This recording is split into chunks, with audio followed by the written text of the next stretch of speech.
Eugenie Sage. Thank you, Mr Chair. For dealing with Part 1 and the purpose, which is to allow the Director-General to authorise the removal from certain conservation areas and reserves of timber, would like to make some general comments before going on to talk a bit about the specifics of the supplementary order paper that's in my name. And the Minister should well know that one of the key aspects of the restructuring of environmental administration in the late 1980s under the fourth Labor government was the recognition that multiple use agencies didn't work, and that the Forest Service, which at the time was napalming Rimu forest to plant pines on the one hand and trying to encourage recreational use and environmental forestry on the other, was utterly conflicted. So it was a decision of the Labor government to bring all of the green dots that existed in Lands and Survey and the Wildlife Service together, and to separate out the use and development agencies into the Forest Corporation, which then became Timberlands. So this whole purpose is fundamentally changing the purpose of the department. It's turning DOC back into a multiple use agency. It's corrupting the department's and their staff, the department and its staff, core mission and focus.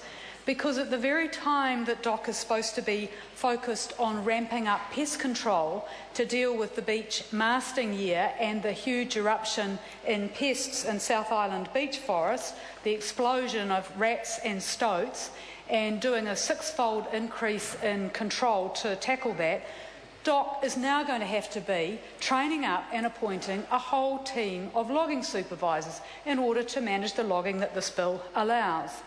And the bill is wrong, as Moana Maki has alluded to, with its very permissive, terms in it, and the way in which it creates an environment where all of our conservation lands will be at much greater risk of illegal logging and poaching of logs by opportunists, because where you've got DOC allowing logging in some parts of the West Coast, there will be others who will see it as a giant opportunity to go in and take timber.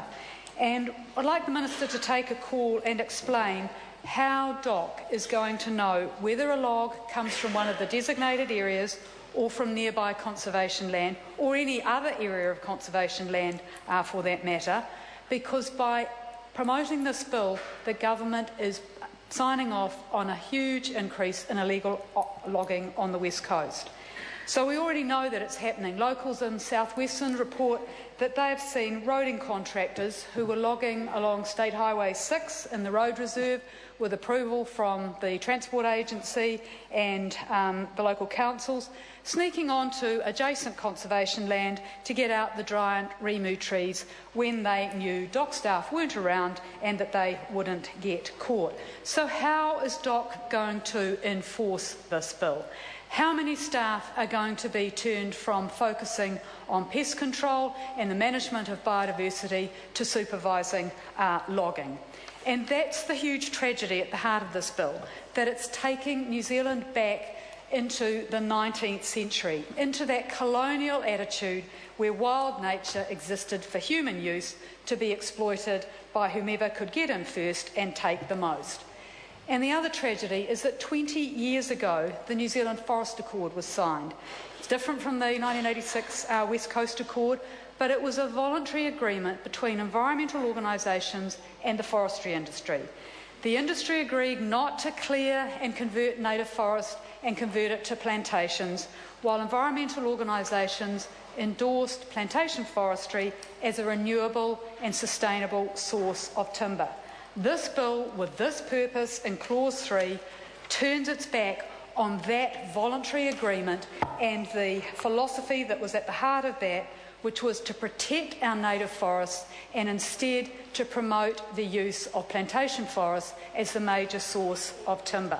So it's taking us back to the bad old days with this purpose, where DOC becomes a promoter and manager of logging, to where we had deep conflict between those who want to protect the forests to safeguard their biodiversity and those who see them just as a source of money and a source of timber.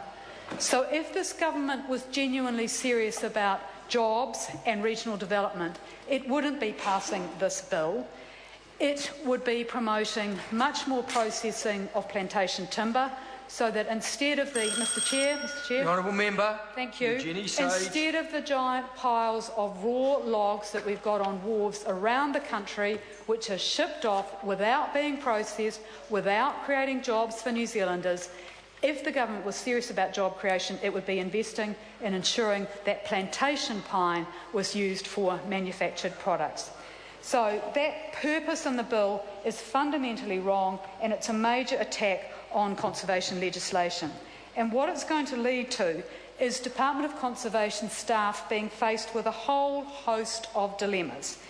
They know about predator control, about track building, about recreational maintenance, about conservation planning. They are not forestry operators. And we know that under this minister, we've seen political interference so that a 32-page comprehensive submission on the Ruataniwha Dam project suddenly disappeared and wasn't lodged. So are we going to get pressure from this minister on the department to approve logging wherever someone seeks an application to take timber?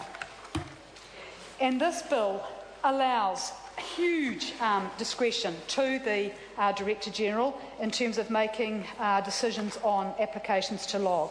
The Minister's press release included 3 maps. There are no maps in this bill which identify the designated areas where logging will be permitted. So instead it's just any area which people can say was affected by Cyclone Ita. So there's a lack of specificity there, and there's huge scope because of that for illegal logging.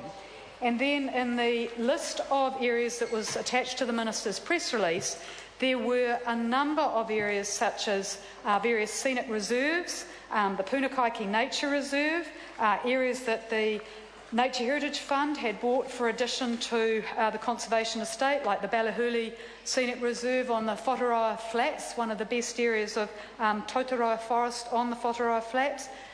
Those were all part of the areas that would be open to logging in terms of the Minister's press statement. But there's no identification of them in this bill. That's why I've introduced an SOP which would seek to exclude scenic reserves, nature reserves, scientific reserves, Victoria Forest Park from the ambit of the bill. Because one of the other areas that the Minister's map showed was very close to the Lewis Park National Reserve. National reserves have a status almost equivalent to national parks, and yet the Minister's map was suggesting that that was open for logging.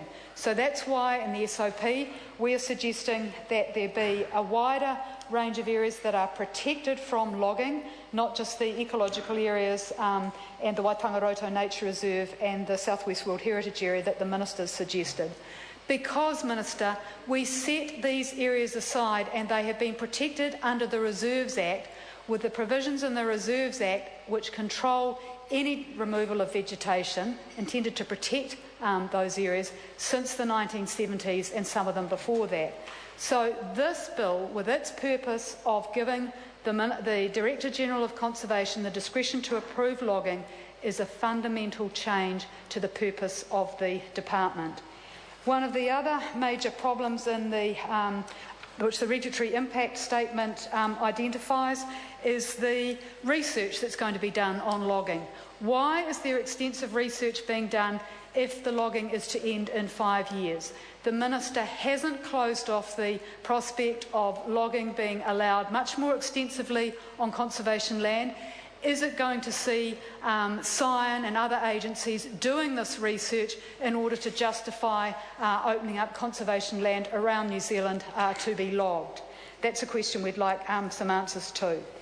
The other area that the SOP addresses is the whole issue of ground retrieval of timber and the way in which if you get logs dragged through streams, there's major damage. There's nothing in the bill which prevents the use of diggers, of bulldozers, of big haulers, and all of the problems that go with that and all of the destruction.